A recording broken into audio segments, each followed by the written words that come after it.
उस जगह पर ठंडी इतनी पड़ती है कि एक आदमी को काफ़ी अच्छी तरह से वो कवर कर सकती है। आलम यह है कि गर्मियों में भी ये बर्फ़ गिरना बंद नहीं होती, लेकिन सालों बाद एक ऐसा वक्त आता है जब काफ़ी ज़ोर की गर्मी पड़ती है और यहाँ की मिट्टी तक सूख जाती है। फिर हम एक लेडी हेल्डो को देखते हैं जो एक जवान लड़के से पूछ रही थी कि वो अमर है। तो क्या उसे अजीब नहीं लगता, क्योंकि अमर होने की वजह से उसके दुख जिंदगी में कभी ख़त्म नहीं होंगे।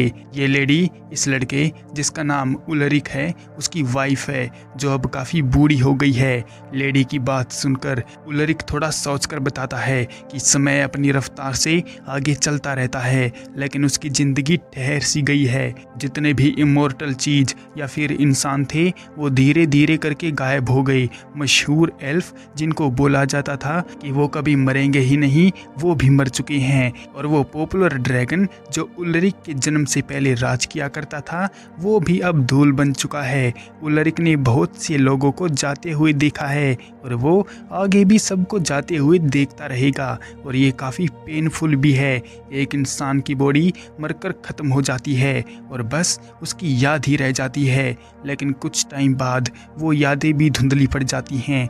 ये सुनकर वो लेडी हिल्डो पूछती है कि क्या उसके मरने के बाद भी सिर्फ उसके लिए वो याद बनकर रह जाएगी। उलरिक इस बात का जवाब हाँ में देता है। तो ये सुनकर उसकी पत्नी को काफ़ी दुख होता है। उसका कहना है कि अगर उलरिक ये बोल देता कि वो हमेशा उसको याद रखेगा तो उसे बहुत खुशी होती। फिर हेल्डो उलरिक से कहती है कि वो उसे बस कुछ ही बात बोलना चाहती है कि जब वो मरे तो उलरिक उसको याद रखे और उसके मरने के बाद उलरिक उसकी जगह ले ले और उसका सक्सेसर बन जाए और इस देश पर राज करे, और जब तक उसके हाथ में हो तब तक वो उसको ना भूले। बस यही उसकी आखिरी इच्छा है। फिर वो बूढ़ी लेडी उलरिक को वो रिंग देती है जो उसको जवानी में मिली थी। हेल्डो की मरते वक्त आखिरी इच्छा यही थी कि उलरिक उसको कभी ना भूले। इतना बोलकर वो लेडी मर जाती है और वो लड़का उसकी ग्रेव के पास बैठा हुआ था और उसे याद कर रहा था। मौसम काफ़ी ठंडा था,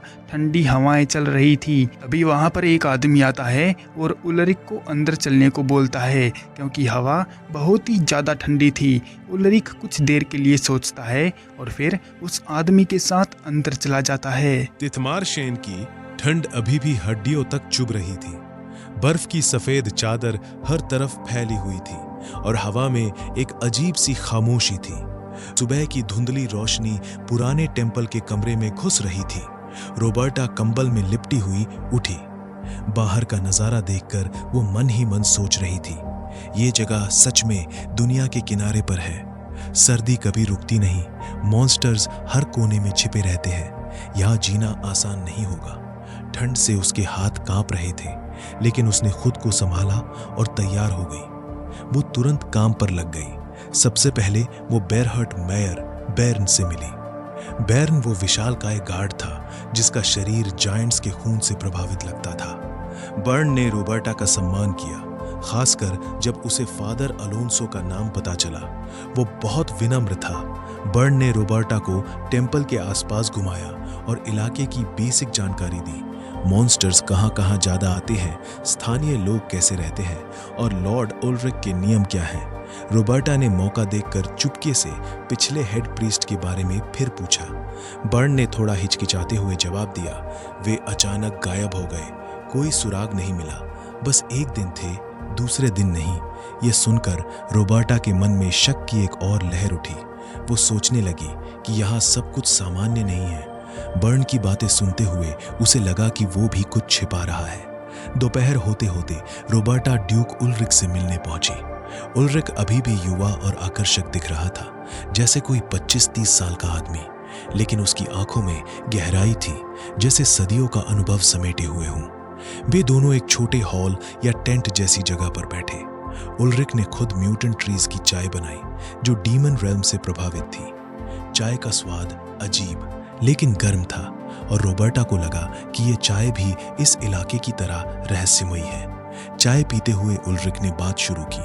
उन्होंने इलाके की मुश्किलों का जिक्र किया, लगातार ठंड, माना की कमी और मॉन्स्टर्स का खतरा। फिर उन्होंने क्लाइमेट की बात की। लिटिल आइस एज अब खत्म हो रहा है, उन्होंने कहा। लेकिन ये बदलाव इंसानों के लिए अलग तरह का है। उल्रिक की आवाज शांत थी, लेकिन हर शब्द में गहराई थी।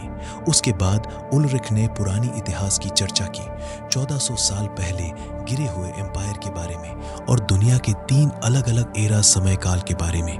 वे ऐसे विस्तार से बता रहे थे जैसे खुद उन जमानों में रहे हों। रॉबर्टा चुपचाप सुन रही थी, लेकिन अंदर ही अंदर हैरान थी। उसके मन में सवाल उठ रहे थे, कोई साधारण इंसान इतना पुराना ज्ञान कैसे रख सकता है? अंत में रॉबर्टा ने सीधा सवाल पूछ लिया, आप सच में 300 साल से इस जगह के लॉर्ड हैं? अफवाहें कहती हैं कि आप इमॉर्टल हैं। आप प्योर ह्यूमन कैसे हो सकते हैं? कोई हाफ एल्फ भी इतना समय नहीं जी सकता। उल्रिक ने हल्के से मुस्कुराते हुए जवाब दिया, हाँ, मैं प्योर ह्यूमन हूँ, कोई एल्फ या हाफ एल्फ नहीं। उन्होंने इमॉर्टैलिटी का पूरा खुलासा नहीं किया, बस इतना कहा, जल्दी मत सोचो, सारे जवाब अपने समय पर आएंगे। फिर उन्होंने सलाह दी, यहाँ का खाना मत नापसंद करना। अगर यहाँ जीना है तो ठंड, खाना और जो कुछ भी सामने आए सब सहना पड़ेगा। रॉबर्टा का शक अब और गहरा हो चुका था। वो समझ रही थी कि उल्रिक कुछ छिपा रहा है। चाय की बैठक खत्म होने के बाद वो अकेली में सोचने लगी।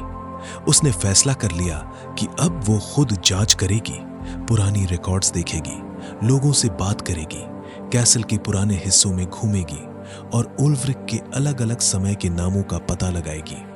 बर्न ने उसे कुछ पुरानी किताबें और डॉक्यूमेंट्स दिखाए।